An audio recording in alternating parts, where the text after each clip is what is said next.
এই শাহজালালের দেশে রমাদান মাসে ভার্সিটিতে ইফতার করা যাবে না বলে নোটিশ দেওয়া হয়।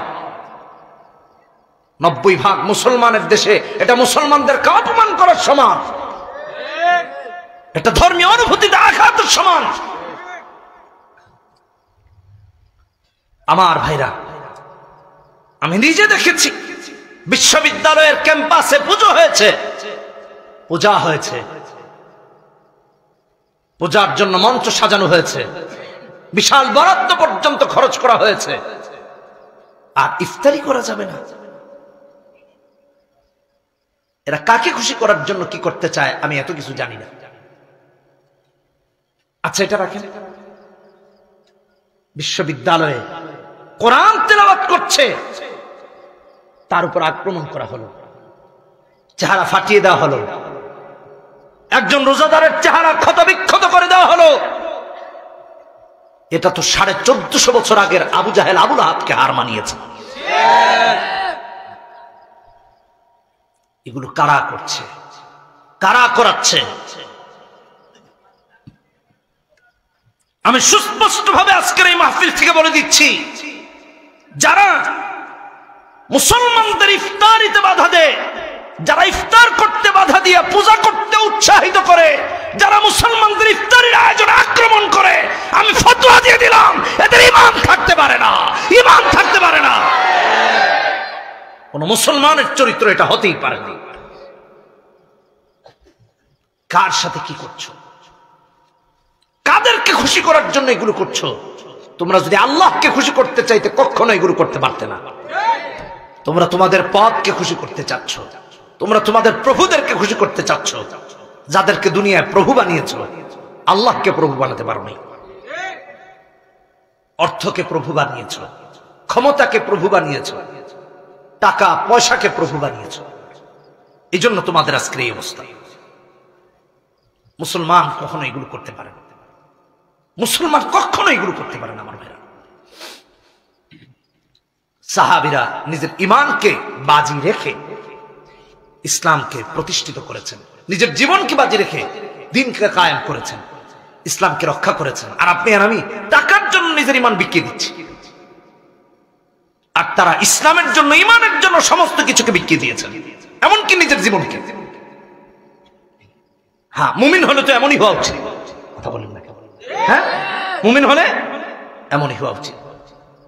যাদের বিরুদ্ধে কঠোর হওয়া উচিত তাদের বিরুদ্ধে কঠোর না হইয়া মুসলমানদের বিরুদ্ধে কঠোর হয়েছে। আহারে, এই ঈমান সাহাবীদের ঈমান না। সাহাবীদের ঈমান কেমন? সূরা ফাতিহা 29 নম্বর আয়াতে আল্লাহ বলেছেন, মুহাম্মাদুর রাসূলুল্লাহ والذين معه أشداء على الكفار رحماء بينهم تراهم ركعا سجدا। এক মুমিনের সাথে আরেক মুমিনের সম্পর্ক ভালোবাসার মহব্বতের হওয়ার কথা। আজকে দেখেন, তারা কুফরের ব্যাপারে কঠোর হওয়ার কথা, কিন্তু কুফরের ব্যাপার হয়েছে তাদের সফটনেস। কথা বলেন ঠিক কিনা বেটি? আর ঈমানের ব্যাপারে তারা হয়েছে কঠোর, মুমিনের ব্যাপারে তারা হয়েছে কঠোর। মুমিনকে মারে, অথচ কাফেরের ব্যাপারে তারা কঠোর নয়। এরা কখনো সাহাবীওয়ালা চরিত্রের মুমিন হতে পারে না, কখনো সাহাবীওয়ালা মুমিন নয়। সাহাবীওয়ালা ঈমানের অধিকারী তারা। আমিনু কামা আমানান নাসের প্রতিচ্ছবি তারা নয়। কি দুঃখজনক, কি মূর্খতা! আমি আশ্চর্য হয়ে যাই। এদের কি বাবা মা নেই? বাবা কি কথাটা বলার নাই? রোজাদারের উপর আক্রমণ করেছিস, বাদ দিন না আপনার সমস্ত রাজনৈতিক দ্বন্দ্ব, আপনি সাধারণ কোন মারামারিতেও তো একজন রোজাদারের উপর আক্রমণ করতে পারেন না। এটা সিয়ামের পবিত্রতা বিবর্জিত কাজ। কেন মুমিন এটা করবে? আহা, এজন্য আল্লাহ বলেছেন কতই না সুন্দর করে, সুবহানাল্লাহ। মুমিন হবে এমন ভাবে তার সমস্ত কিছুকে রবের সামনে সমর্পণ করে দেওয়ার নাম হলো ঈমান। মনে থাকবে তো আমার ভাইরা? সূরা হুজুরাতে আল্লাহ বলেছেন, এমনকি এই আমাকে যে বিষয় দেওয়া হলো 207 নম্বর আয়াত, 208 নম্বর আয়াতে আল্লাহ বলেন, ইয়া আইয়ুহাল্লাযীনা আমানু দুখুলু ফিস-সিলমি কাফা।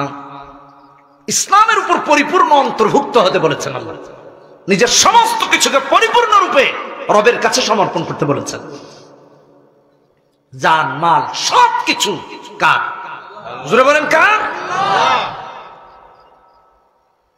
এই জন্য সূরা আনআমে 162 নম্বর আয়াতে আল্লাহ বলেন, কুল ইন্না সালাতি ওয়া নুসুকি ওয়া মাহইয়ায়া ওয়া মামাতি লিল্লাহি রাব্বিল আলামিন। সবাই পড়ি, লা শারীকা লাহু ওয়া বিযালিকা উমিরতু ওয়া আনা আউয়ালুল মুসলিমিন। মুসলমান তো সে যার সালাত, যার কুরবানি, যার সম্পদ, যার হায়াত, যার মৃত্যু সমস্ত কিছু হবে কার? জোরে চিৎকার দিয়ে বলি কার? আল্লাহ। সে হলো মুমিন। আমার বলতে কোনো কিছু নাই, আমার সমস্ত কিছু আমার রবের। এজন্য আল্লাহ কোরআনে কারিমে বলেছেন, সূরা হুজুরাত 15 নম্বর আয়াত, মুমিনকে ইন্নামাল মুমিনুনা আল্লাযীনা আমানু বিল্লাহি ওয়া রাসূলিহি সুম্মা লাম ইয়ারতাবু ওয়া জাহাদু বিআমওয়ালিহিম ওয়া আনফুসিহিম ফি সাবিলিল্লাহ। মুমিন তো হলো সে আল্লাহর উপর ঈমান এনেছে, সমস্ত আসমানি কিতাবের উপর ঈমান এনেছে, সমস্ত নবী রাসূলদের উপর ঈমান এনেছে, তারপর আর একটা সেকেন্ডের জন্য কোনো কিছুতে সন্দেহ পোষণ করে নাই, এমন ভাবে দৃঢ় রয়েছে, নিজের জান, নিজের মাল, যখন যা দিয়ে জিহাদ করতে হয়েছে সমস্ত কিছু দিয়ে রবের জন্য জিহাদে উপনীত হয়ে গিয়েছে, সে হলো মুমিন। কথা বলেন ঠিক কিনা বেটি? আমার ভাইরা, এই জন্য ঈমান রক্ষার্থে কখনো নিজের জান দিতে হবে, কখনো মাল দিতে হবে, কখনো নিজের ইজ্জত অপমানিত হবে, ভুলণ্ঠিত হবে, কিন্তু আল্লাহর দ্বীনকে অপমানিত হতে দেওয়া যাবে না। কথা বলেন ঠিক কিনা বেঠি? মুমিন কেমন হওয়া লাগবে? মুমিনের ইসলাম এরকম হওয়া লাগবে, নয়তো সে মুমিন হতে পারে। আল্লাহ আমাদেরকে বুঝার তৌফিক দান। আহা, সাহাবীরা কেমন ত্যাগ করেছেন একের পর এক, ভাবতেও কষ্ট লাগে। হযরত খাব্বাব ইবনে আরদ, কে না শুনেছে তার নাম? মশহুর সাহাবী, নজদ থেকে এসে বনু তামিম গোত্রের একটা কবিলা তাদের উপর আক্রমণ করেছে। যুদ্ধ বন্দী যারা, তাদের মাঝে তিনিও পড়ে গেছেন। তাকে বিক্রি করে দেওয়ার জন্য হাটে উঠানো হলো, দাস দাসী যেখানে কেনা বেচা হয়। উম্মে আনমার তাকে কেনার জন্য গেলেন।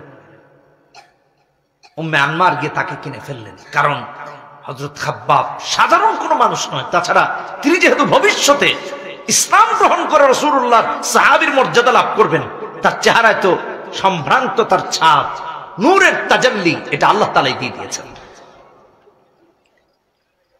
উম্মে আনমার গিয়েছেন দাস দাসী ক্রয় করতে, কিন্তু হযরত খাব্বাবের দৃষ্টি তাকে কোনোভাবে অন্যদিকে যেতে দিল না। ছোট্ট খাব্বাবকে তিনি কিনে নিয়ে গেলেন, কাজে লাগানোর জন্য তাকে কাজ শিখতে দিয়েছেন, লৌহকর্ম শেখার জন্য। সেখান থেকে তিনি ভালো তরবারি বানাতে শিখেছেন। খাব্বাবের তরবারির সুনাম, তার সততার সুনাম পুরো দেশে ছড়িয়ে গেল। আল্লাহু আকবার, আল্লাহু আকবার।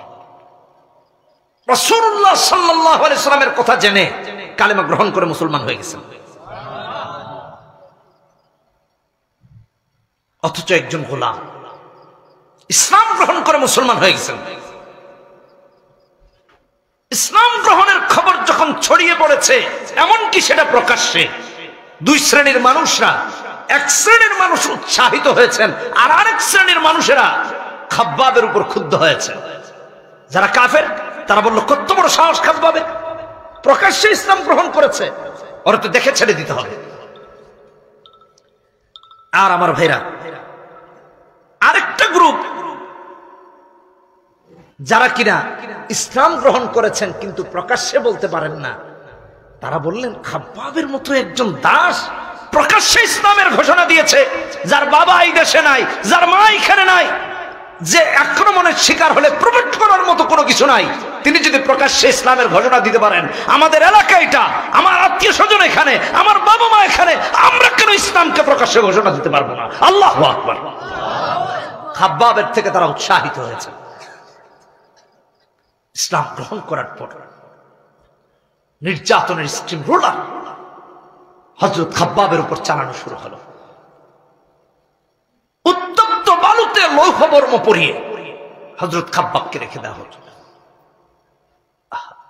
জ্বলন্ত অঙ্গারের উপর শুইয়ে রাখা হলো।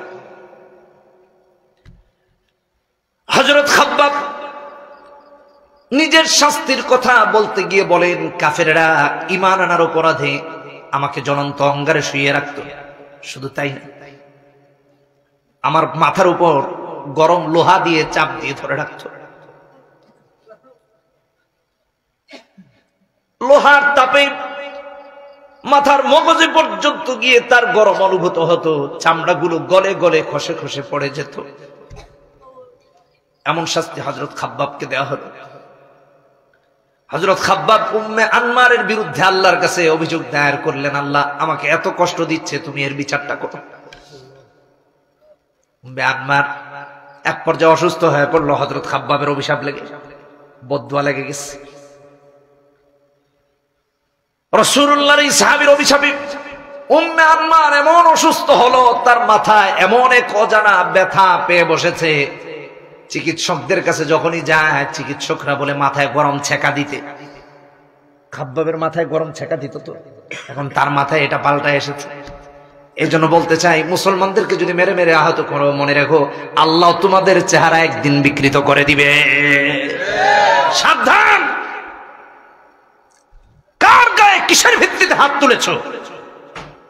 এটা ইসলাম, মনে রাখো। ইসলাম নিভিয়ে দেওয়ার মতো কোনো কিছু নয়। ইসলামের বাতি জ্বালিয়েছেন আল্লাহ, যারা এই বাতি নিভাতে আসবে তাদের গোষ্ঠী সত্তা নিভাতে দিবেন আল্লাহ। এটা সাধারণ কোনো কিছু নয়।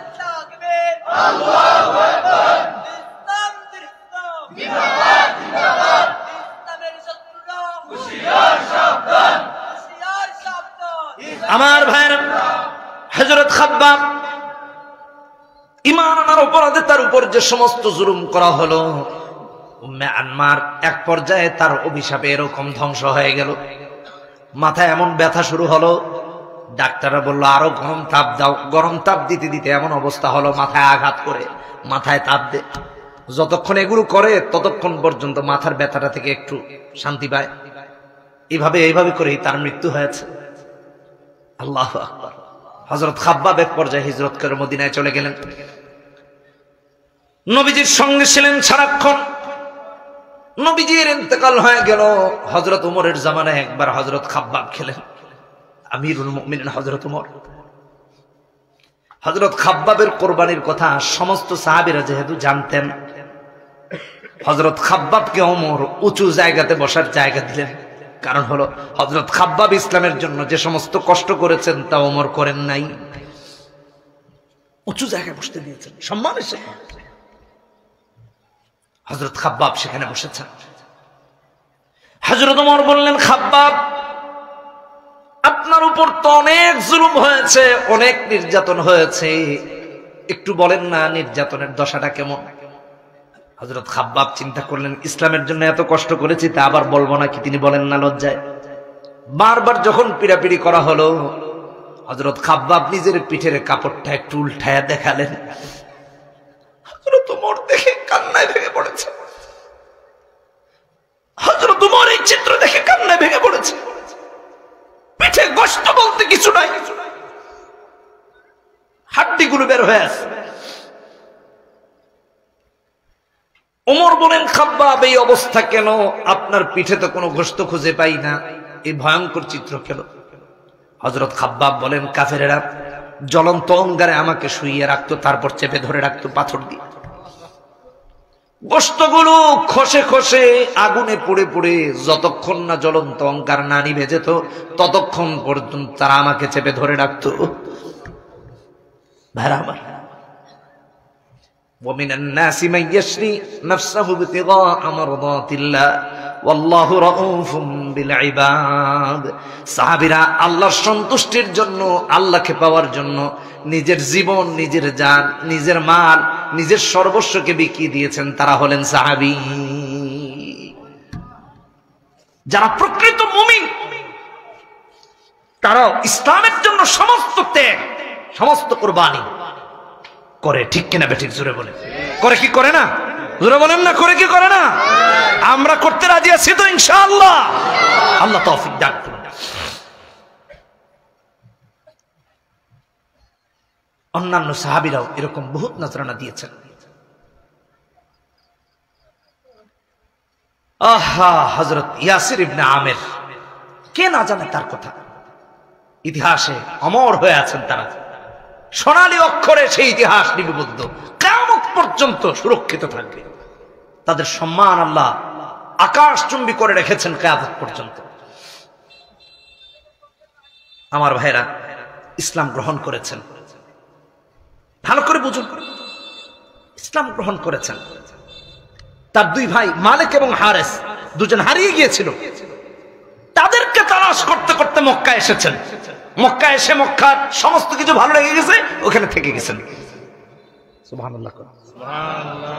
কিন্তু থাকা তো যাবে না এমনি এমনি, থাকার জন্য তো ওয়ে লাগবে। থাকার জন্য তখন সিস্টেম হলো, দেখেন এখন ইউরোপ আমেরিকায় থাকতে হলে কাগজ লাগে না? সৌদি আরবে থাকতে হলে কফিলের এটা সেটা। তখনকার রীতিনীতি ছিল, এলাকার বা গোত্রীয় যিনি লিডার তার আয়ত্তে থাকলে থাকা যাবে। আবু হুযাইফা নামক এক গোত্রীয় লিডারের মাধ্যমে